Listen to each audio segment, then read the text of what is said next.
Come along with us for another Catalina 22 National Sailing Association cruise, this time October 2023. Our destination? The historic fishing village of McClellanville, some 35 miles north of Charleston. In this third video, we'll take a walking tour of the historic district of McClellanville, including a visit to the village museum, and culminating in a sail amid the shrimp boats in Five Fathom Creek. Awake before dawn, I was anxious to explore the marina property and to make some photos in the soft morning light.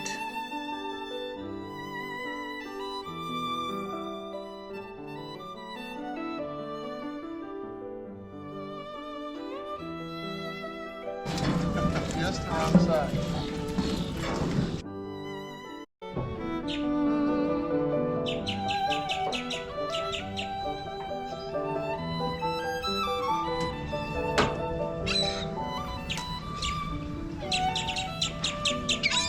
McClellanville has that small town atmosphere not only because of its size, but more so because of the numerous qualities that define its character. Tree-lined, pedestrian-friendly streets, lots and homes that vary in size and scale,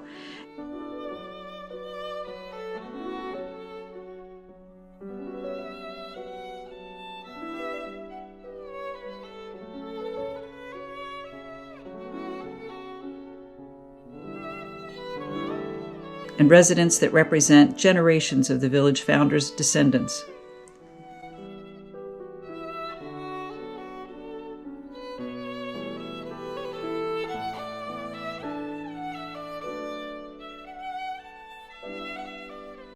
Fellow cruiser Ted McGee is a gifted photographer who has been making images since 1964. This morning, he's ready to explore the unique architecture and natural beauty of McClellanville. A short walk from the marina is the St. James Santee Episcopal Church of Ease. The church framework is South Carolina longleaf pine and cypress, and it was handcrafted in the old way, mortised and tendered together. Black cypress shingles and exterior sidewalls were shaped with hand saws. The designs of the interior furnishings were a creation of A.H. Lucas, who was the architect and supervised the construction of the chapel. Village carpenter Paul Drayton executed the building design. Lucas drew the interior furnishing designs on longleaf pine boards, and they were rendered with keyhole saws. His final touch was the installation of the chandeliers, but that occurred some 10 years later. The 3 stained glass windows are memorials to its founding members, Mr. and Mrs. A.H. Lucas, Mary Stuart Pinkney, and Dr. and Mrs. Stephen Dorr. Construction began in the summer of 1889, and the building was consecrated by Bishop Howell on November 2, 1890.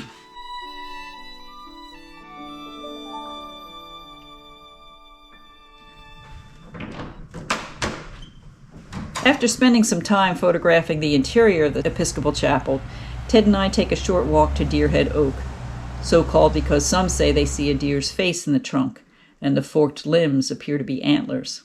The tree has a circumference of over 30 feet and is believed to be 1,000 years old. In 2007, the tree was named a Heritage Tree of the Year. Just across Pinckney Street is the McClellanville United Methodist Church, built in 1902. We go in for a visit and notice a plaque on the wall marking the height of the storm surge that accompanied Hugo, a devastating hurricane that struck McClellanville in 1989. In some parts of McClellanville, the surge was 16 feet.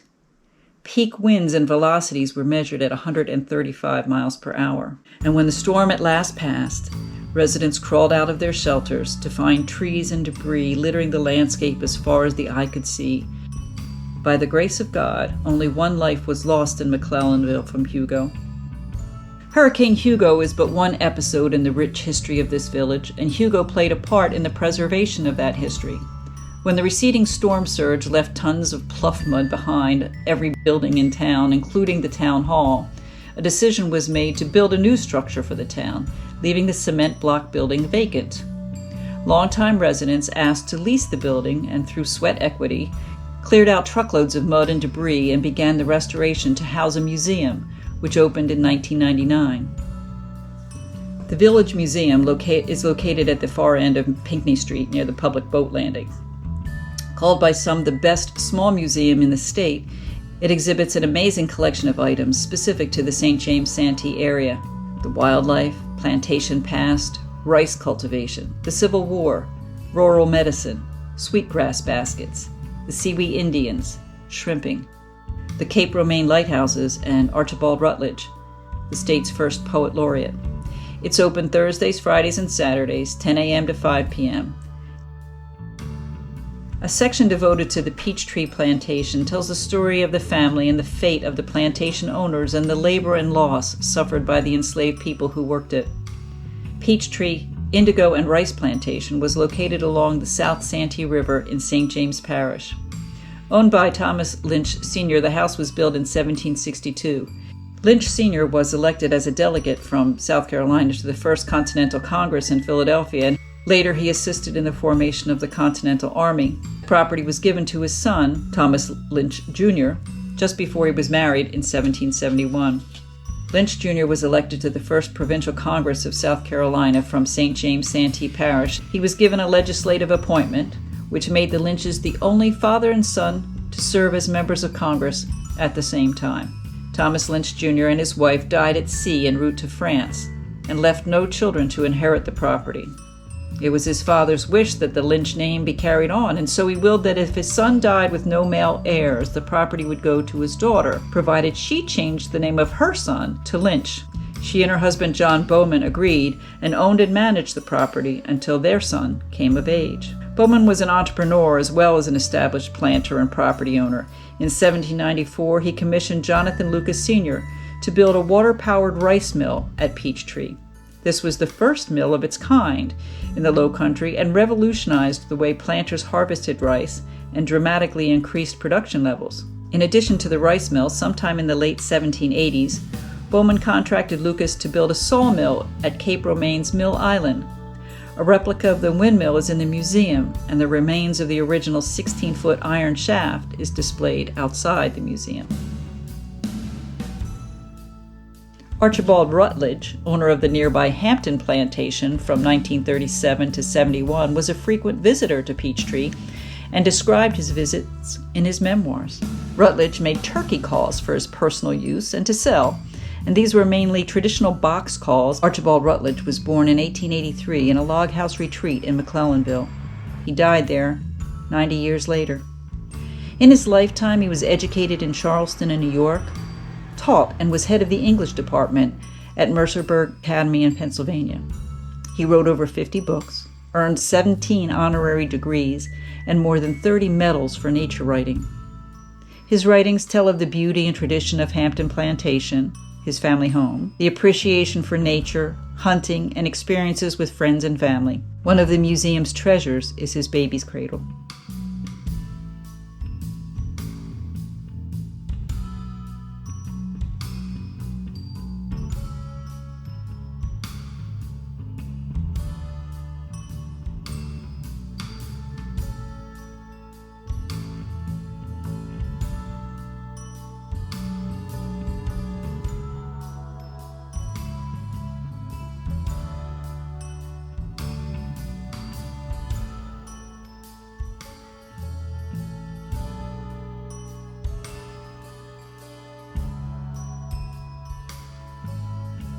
Bud Hill is the founder of the museum, and though he has retired twice as director of the museum, he still shows up routinely and was our guide on the morning that we visited. So are you a resident of McClellanville, sir? Mm-hmm. My name is Liz, and I'm from Charleston, and this is Ben and Ted and Dora and Robert.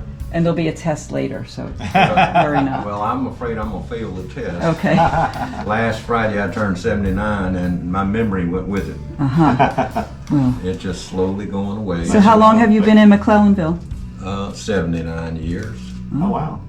No, I was born here and moved away and came back about 40 years ago. Mm-hmm. But my family's been here since 1768. Wow. So what is your name?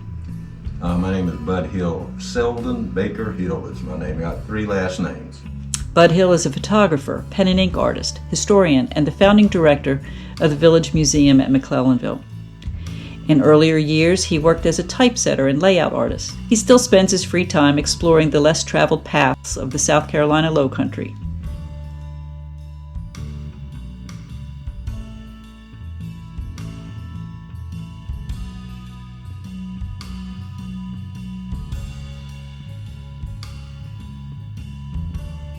The museum bookstore includes copies of his photographic journals and collaborations with historian Susan Hoffer McMillan and the writer William P. Baldwin.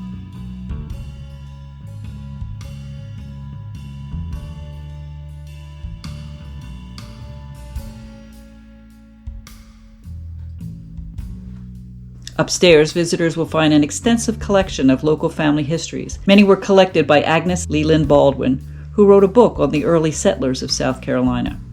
Others were donated by families with 2 centuries of roots in the region. The collection also includes maps, charts, and copies of photographs scanned from family albums. The room is a genealogist's dream. We're not just a facility that tells a story in artifacts and displays, Hill says.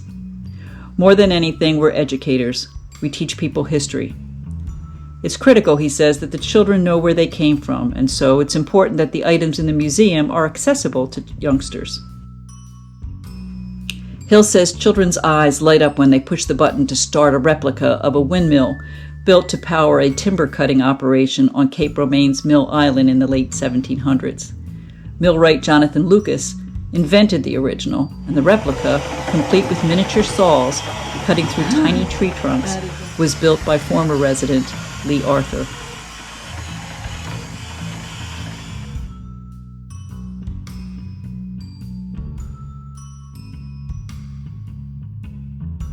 Nearby is also the McClellanville Fire Tower, erected by the U.S. Fish and Wildlife Service in 1940, and has distinction of being the first lookout in South Carolina to be placed on the National Historic Lookout Register.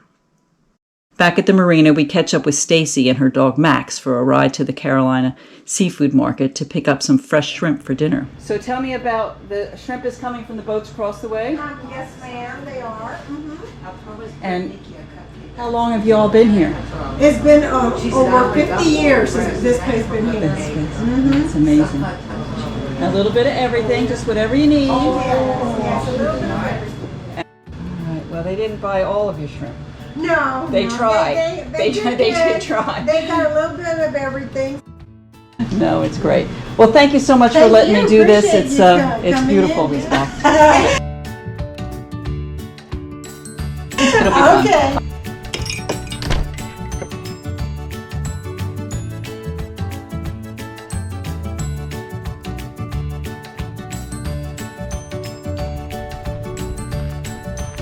I walked back to the marina to find Eric and Ben cooking up shrimp, which we quickly packed on ice. Some fresh caught McClellanville shrimp. Look at that. You're doing it right there. By 1:30, we are underway from the Leland dock, heading for Five Fathoms Creek and a relaxing afternoon sail in a stretch of water that leads from McClellanville through the Cape Romaine Wildlife Refuge, and about 6 miles from the Intracoastal Waterway to the mouth of Five Fathom Creek. This channel provides access to the open ocean for the commercial shrimp vessels that operate out of the area.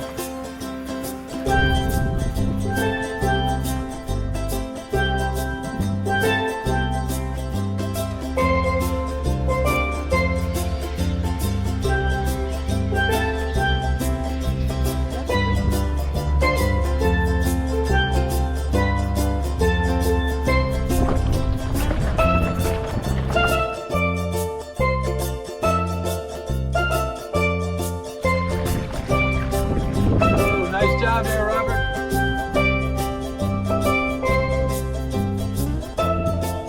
Yeah, good. It's very funny. This says it's very funny.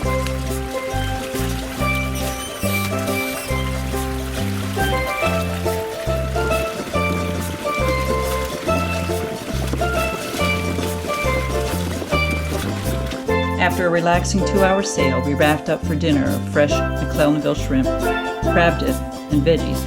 Anchored for the sunset at 6:30, we catch the nearly full moon rising over Winging It and Rhapsody at Sea.